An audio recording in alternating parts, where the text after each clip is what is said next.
Hey all, this is Bob, and thank you for clicking on my video. And I just want to do something about designer oldie but goodies. This idea was spurred when I was wearing this the other day and really enjoyed it.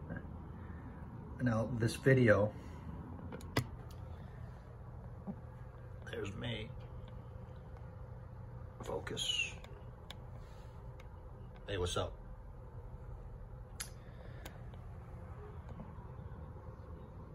This video was spurred on when I was wearing Carolina Herrera 212 for the first time in a while. I usually wear it maybe 2-3 times a year.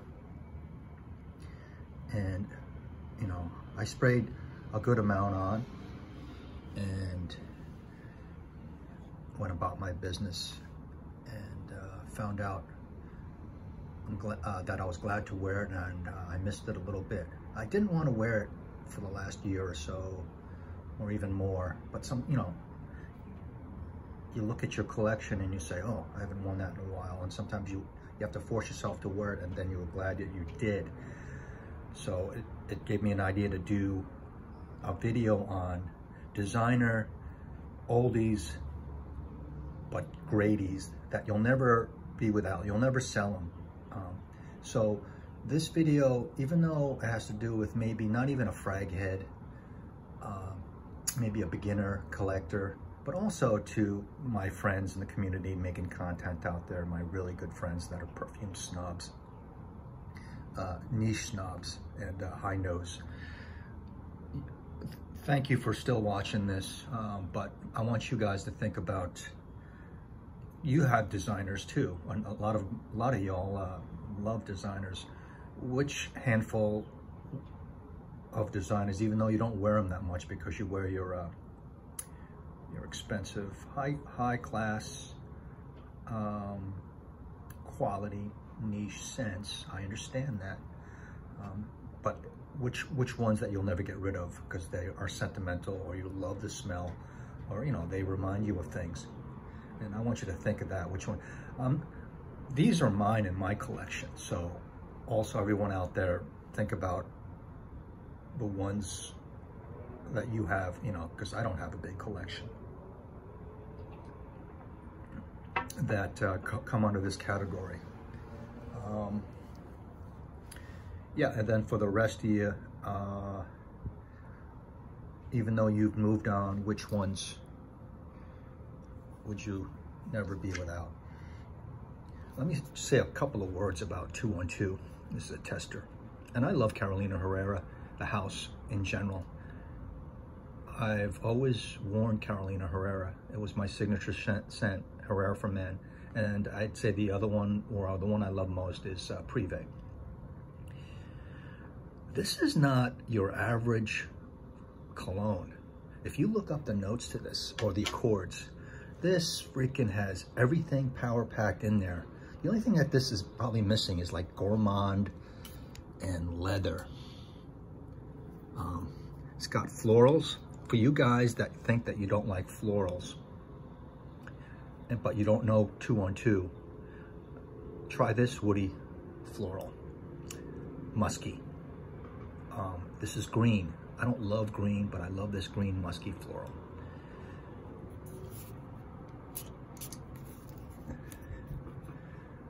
Heavy floral, okay, lavender, obviously, and I have this up here. What else do they have in here? They have everything under the sun, right? Oh, violet, okay, violet. I didn't remember that, and maybe some bunch of white florals. And wear this and experience how it develops and dries down on your skin. This is not a OG bottle. I've had this for a while, so it's sat around and macerated. It's strong as hell. It lasts enough for the whole day. And if you get a new bottle, you're gonna be fine. Just let it hang out, take the top off, let it hang out for a month, shake it around. It's gonna be great in a year or so.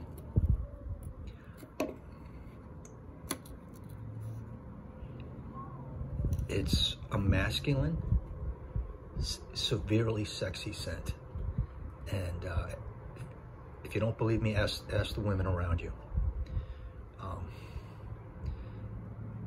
For those of you guys who are kind of tired of all of the men's colognes today smelling like Tonka bombs and, I don't know,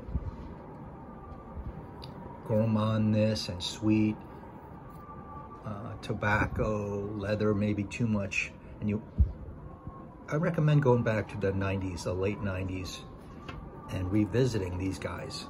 All right, so that's what they have in common. JPG, I'll never get rid of Dreamer. Have a little problem with the opening, but it's awesome. Having a problem with an opening of a perfume, don't let that turn you off. Right? Who doesn't have a little bit of a problem with Chanel No. 5 on the opening when you stick it in your nose? It's the dry down, it's the skin scent afterwards. That is just, it's unattainable by others. This is a pretty old bottle, so I'm glad to have this, never sell it. No, I don't have to talk about this. Fahrenheit, same thing. It's still strong, let it sit around. My Chanel, my lifelong signature that I'll never be without. You can still pick up the current eau de parfum version of this in the flat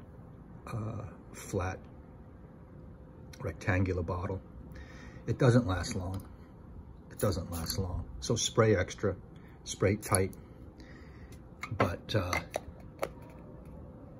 what I said about guys smelling like Tonka and sweet desserts these days, if you want to go back to masculinity and what a guy should smell like, all right, citrus, masculine, get yourself this. I mean, this is what cologne is all about, all right? This is the definite, this is one of the greatest men's perfumes ever in history, is Chanel's signature men's scent from 1955, and it's never dated. And put it to the test, see what a gal thinks, and I guarantee you, you know, the ones that are worth it, they're gonna like this. You know, basically a skin scent, all right? Unless after an hour you put it on it, it projects. But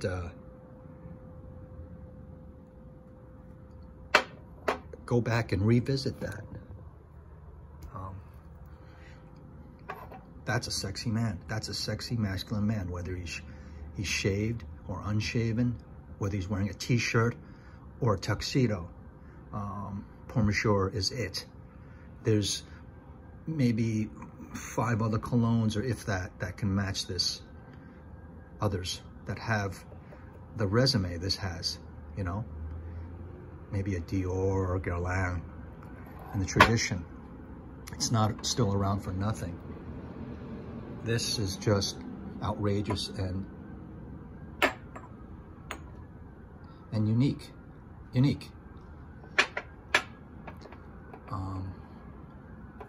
Those of you who don't have colognes like this, or the equivalents, maybe even though they're old, go back to this genre and pick a bottle up. Pick one of these or 2 of these up, or those of you, you know, put some others in the comments in your collection. Gotta make this quick because they're coming for me. And this is you'll be a little bit joked around when you bring this up, but what this represents, this is not a love for me, but it was a love for everyone around me that smelled me. Sex, masculinity in a bottle. Here they come for me because I'm talking about designers.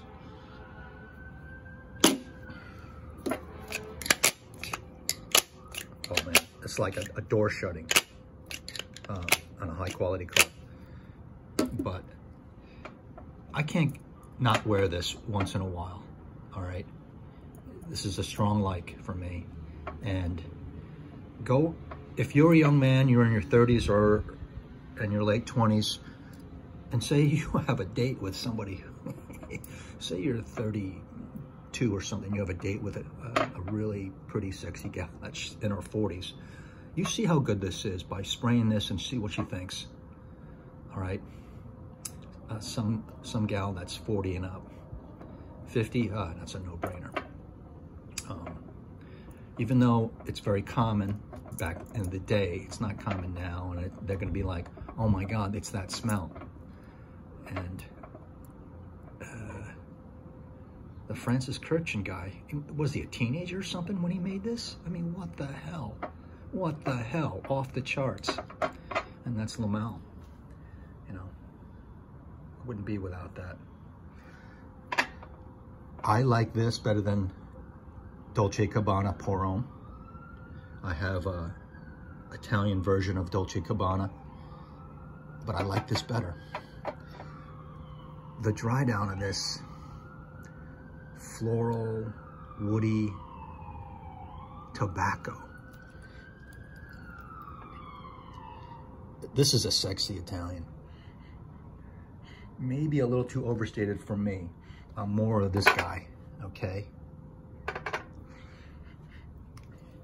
But say like this is your, you know, Acquadigio type guy, but he wants to wear something a little bit more mysterious for the night, and a little bit more different and eye-catching, where it's not just obvious. Like Acquadigio is like obvious, smells good, right? Just like when you're clean out of a shower. So look over your collection, see which designers that you have gather in dust, and just think for me, ones that, even though you're not going to use them that much, you'll never get rid of. Just say like if you want to pass them down to your son, you know. And if you don't have these or these kinds, maybe you should think of picking up a bottle if you get a good deal. And then if you're like a Chanel lover and you're a guy and you're into looking good and smell, you know, being suave, and you don't have this, I don't know what you're doing. I don't know what you're doing. But do 2 blasts in the chest in the same exact spot, and then button up your shirt, and then spray everywhere else that you want. And you'll be good for like 6 hours, 5 hours. And you want to be blown away about fragrance, you gotta have this. And then, like I said, 2-on-2 Men.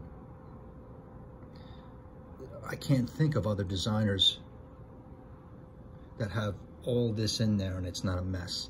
This is close to being a little bit, maybe, but it's not offensive at all. It's musky. It's sexy. I remember, she's still on, but she was a Brit wife, and she wasn't a review. She was just like an original, I'm on here because I love perfumes, and her name was Perfume Mummy. And now she changed her name, Perfume Traveler. And she did the top 10 sexiest men's colognes, you know, off her husband. And that one had a lot of views, and this was like #1 or #2. The other one was Platinum Egoiste Chanel, that she just couldn't get enough of, off her husband. Now those are the reviews and the reviewers, gals, that I trust the most, not ones that have all these reviews and spray on their arm and spray on a card. I love those original perfume reviewers that they wore it or they smelled it on their boyfriend or husband better, and the husband had a big collection or they had a big collection. They're the ones to go to. And it was this one and Platinum Egoiste that she loved the most. This is just like got her going. And there's lots of stories like that. So green, floral, woody, sweet. And I had a great time wearing this the other day, you know. And would I wear this on a date or a first date? Hell yeah, hell yeah. So It's almost getting into autumn. This is a great time to wear this. Obviously, spring is the number one for this, but wear it any time. And same with these. Suave Date fragrance, same here, or wear it for yourself. This just, I don't know, just because you love it. This all the time, signature work scent. You know, going out for an evening or clubbing, this is not going to stand out. But in a clean environment where people aren't going to be wearing and you want to be not overstated, maybe the best in the world. So that's what I wanted to pop in here. I ran long. Designer, oldies, but goodies. All right, that's it.